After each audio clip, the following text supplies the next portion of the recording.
This is వి ఈరోజు మనతో పాటు స్టూడియోలో ఉన్నారు డాక్టర్ భరద్వాజ్ గారు, హోమియోపతి డాక్టర్. నమస్కారం డాక్టర్ నమస్తే గారు. అండి. ఎలా ఉన్నారు భరద్వాజ్ గారు? బాగున్నానండి. After a long time. Bharadwaj గారు, మీరు యాహ్! మొన్నొచ్చినప్పుడు ఇంటర్వ్యూ కోసం మీరు నాకొక బుక్ ఇచ్చారు. రైట్. అది మీరు వ్రోట్ చేసిందే 'live yeah! Like an animal' అని రైట్. చెప్పి.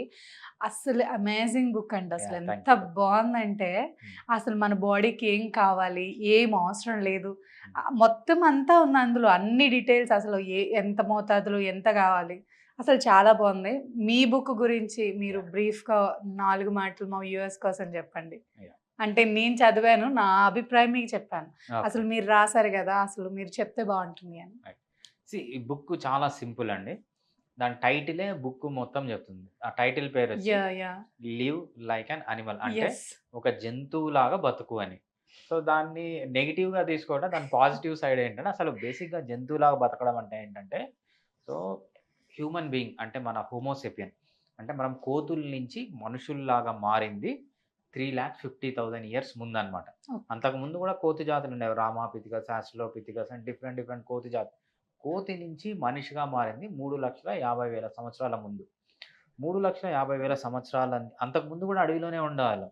సో, 3,50,000 సంవత్సరాల నుంచి మొన్న 11,500 ఇయర్స్ వరకు అసలు మనకు అగ్రికల్చర్ అంటే తెలియదు. అంతా అడవుల్లో ఉండేవాళ్ళం. 10,000 ఇయర్స్ వరకు మనకు అనిమల్ హస్బెండరీ అంటే మనం జంతువుల్ని హంటింగ్ పోయేవాళ్ళం. సో, మనకు ఆకులు ఏమన్నా కావాలంటే అడవికి పోయి కలెక్ట్ చేసుకునేవాళ్ళం. జంతువులు ఏమన్నా మన ఫుడ్ హంటింగ్ పోయేవాళ్ళం. అంటే హ్యూమన్ బీయింగ్స్ ఎలా ఉండేవాళ్ళంటే ఒక గ్రూప్స్ లాగా ఉండేవాళ్ళన్నమాట. ఒక 100 మంది గాని, 200 మంది గాని ఒక ట్రైబ్ లాగుండి, సో, మగవాళ్ళందరూ హంటింగ్ పోయేవాళ్ళు. ఆడవాళ్ళందరూ పిల్లల్ని తీసుకొని ఇంటి చుట్టుపక్కల ఉన్న కొన్ని ఆకులు, అలమలు, గుడ్లు లేకపోతే చిన్న చిన్న పిట్టలు, జంతువులన్నీ పట్టుకొనొచ్చి ఈవినింగ్ అందరూ కూర్చొని ఫ్యామిలీలాగా ఆ ట్రైబ్ అంతా తినేవాళ్ళనమాట.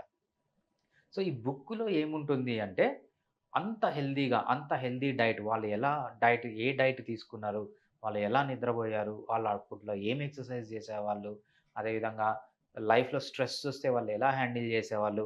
ఆల్కహాల్, స్మోకింగ్ అవన్నీ ఇంకా లేని ఈ లైఫ్‌లో ఆ లైఫ్‌ని మనము సిటీలో ఎలా బతకాలి? వాళ్ళు తిన్నట్టు ఎలా తినాలి? వాళ్ళు నిద్రపోయినట్టు ఎలా నిద్రపోవాలి? అంత హెల్తీగా ఎలా నిద్రపోవాలి? వాళ్ళు ఏమేమి ఎక్సర్‌సైజెస్ చేసేవాళ్ళు? ఆ ఎక్సర్‌సైజ్ మనము సిటీలో ఉండి ఎలా చేయాలి? లేకపోతే ఒక టౌన్‌లో ఉండి ఎలా చేయాలి?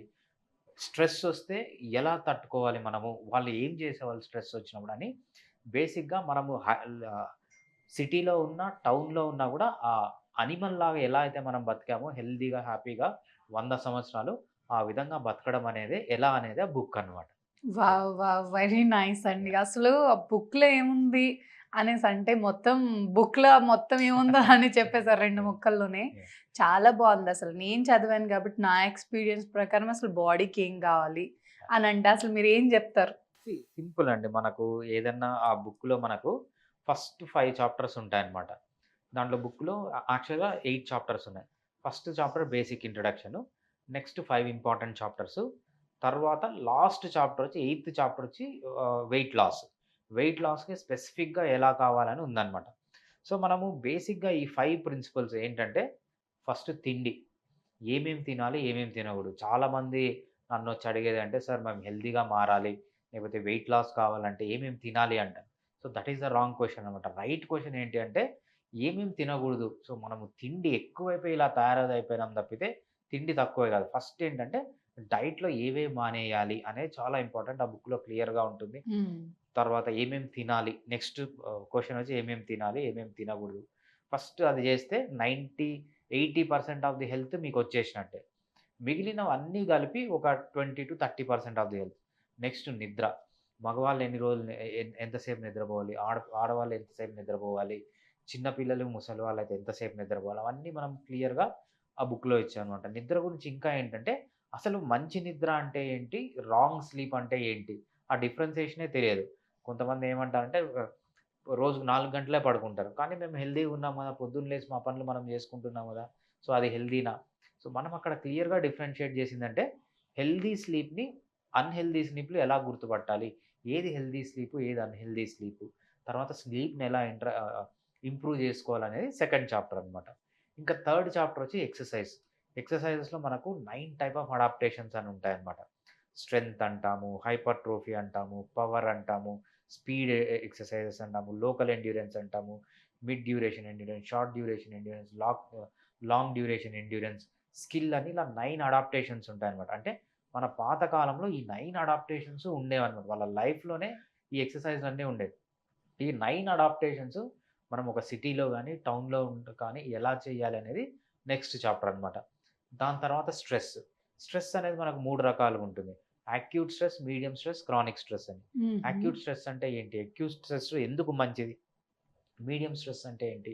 మీడియం స్ట్రెస్ ఏ విధంగా మంచిది? అదేవిధంగా క్రానిక్ స్ట్రెస్ అంటే ఏంటి? క్రానిక్ స్ట్రెస్ ఎందుకు మంచిది కాదు? దాన్ని ఎలా కంట్రోల్ చేసుకోవాలి అని మనకు నెక్స్ట్ చాప్టర్ ఉంటుంది. స్ట్రెస్ కంట్రోలింగ్ అనేది నెక్స్ట్ చాప్టర్ ఉంటుందన్నమాట. దాని తర్వాత ఏంటంటే అడిక్షన్స్. సో ఆల్కహాల్ గానీ, స్మోకింగ్ గానీ, లేకపోతే ఒక అమ్మాయి అంటే అడిక్షన్ గానీ, ఒక అబ్బాయి అంటే అడిక్షన్ గానీ, పార్న్ వీడియోస్ చూడడం గానీ, లేకపోతే వీడియో గేమ్స్ ఆడడం గానీ, షార్ట్స్, రీల్స్ ఇవన్నీ డిఫరెంట్ టైప్స్ ఆఫ్ అడిక్షన్స్‌ని ఆ అడిక్షన్స్ నుంచి ఎలా బయటికి రావాలి అనేది నెక్స్ట్ చాప్టర్ అన్నమాట. అడిక్షన్స్ తర్వాత మనకు ఇది ఫిఫ్త్ చాప్టర్. సో ఇవన్నీ మేజర్ 5 చాప్టర్స్ అన్నమాట. దీంతో పాటు నెక్స్ట్ చాప్టర్ వచ్చి మనకేముంటుందంటే సో సర్కేడియన్ రిథమ్. అంటే పొద్దున ఏం పని చేయాలి? మధ్యాహ్నం ఏం చేయాలి? రాత్రి ఏం చేయాలి? సో ఎలా నిద్రపోవాలి? అంటే టైమింగ్ కాన్సెప్ట్ అన్నమాట. ఏది చేసినా మనం ఏ టైంలో ఏం చేయాలనేది బయోలాజికల్ రిథమ్ అన్నమాట. దాని తర్వాత బెస్ట్ ఎక్సర్సైజ్ ఏది? ప్రపంచంలో ప్రతి ఒక్కరూ చేయగలిగినవి, చెయ్యాల్సిన ఎక్సర్సైజ్ ఏది? దాని గురించి సెపరేట్ చాప్టర్ అన్నమాట. సో ఇలా మనం ఏంటంటే టోటల్ 8 చాప్టర్స్. ఇంకా ఫైనల్ చాప్టర్ వచ్చి వెయిట్ లాస్. వెయిట్ లాస్ అప్పుడు ఏమేమి తినాలి? ఏమేమి తినకూడదు? అనేది వెయిట్ లాస్ అన్నమాట. సో ఇలా మనం 8 చాప్టర్స్‌తో ఈ బుక్ చాలా సింపుల్‌గా చాలా సింపుల్ అంటే ఎవ్వరు సైంటిఫిక్ బ్యాక్‌గ్రౌండే అవసరం లేకుండా వాళ్ళు కూడా చదవచ్చనమాట. చాలా సింపుల్‌గా ఉంటుంది. చాలా అథెంటిక్‌గా ఉంటది. అంటే బెస్ట్ అంటే ప్రపంచంలో ఎవరైతే సైంటిస్టులు రాసారో అంత బెస్ట్ నాలెడ్జ్ దాంట్లో ఉంటుంది. అంతకంటే ఇంపార్టెంట్ ఏంటంటే లేటెస్ట్ ఇన్ఫర్మేషన్ ఇప్పుడు ఆ పర్టిక్యులర్ టాపిక్‌లో లేటెస్ట్ ఇన్ఫర్మేషన్ ఏముందో మనం ఆ ఇన్ఫర్మేషన్ ఇచ్చామనమాట. ఈ బుక్ చదివితే ఏంటంటే లైఫ్ లాంగ్ అంటే fit and healthy for ever. అంటే సో ఓవరాల్‌గా అసలు మన గురించి మనం ఏం టర్న్ తీసుకోవాలన్న ఆ బుక్ చదివితే తెలిసిపోతుందన్నట్టు. మీరు ఇంతకు ముందు అన్నారు కదా డైట్ గురించి. తినటం కోసం బ్రతకూడదు. బ్రతకడం కోసం తినాలి అనే ఫార్ములా ఫాలో అవుతుంది ఆ బుక్. అది నేను చదివిన తర్వాత నాకు అర్థమైంది. థ్యాంక్ యూ సో మచ్ అండి. నైస్ బుక్ రాశారు. అందరికీ ఉపయోగపడుతుంది అసలు ఈ బుక్. ఈ మధ్య కాలంలో అసలు ఏం చేయాలి, ఏం చేయకూడదని ఎవ్వరికీ తెలియట్లేదు. ఆ బుక్ అందరినీ ఒక మార్గంలో పెడుతుందని నేను అనుకుంటున్నాను. Thank you so much. నమస్కారం. థాంక్స్ అండి.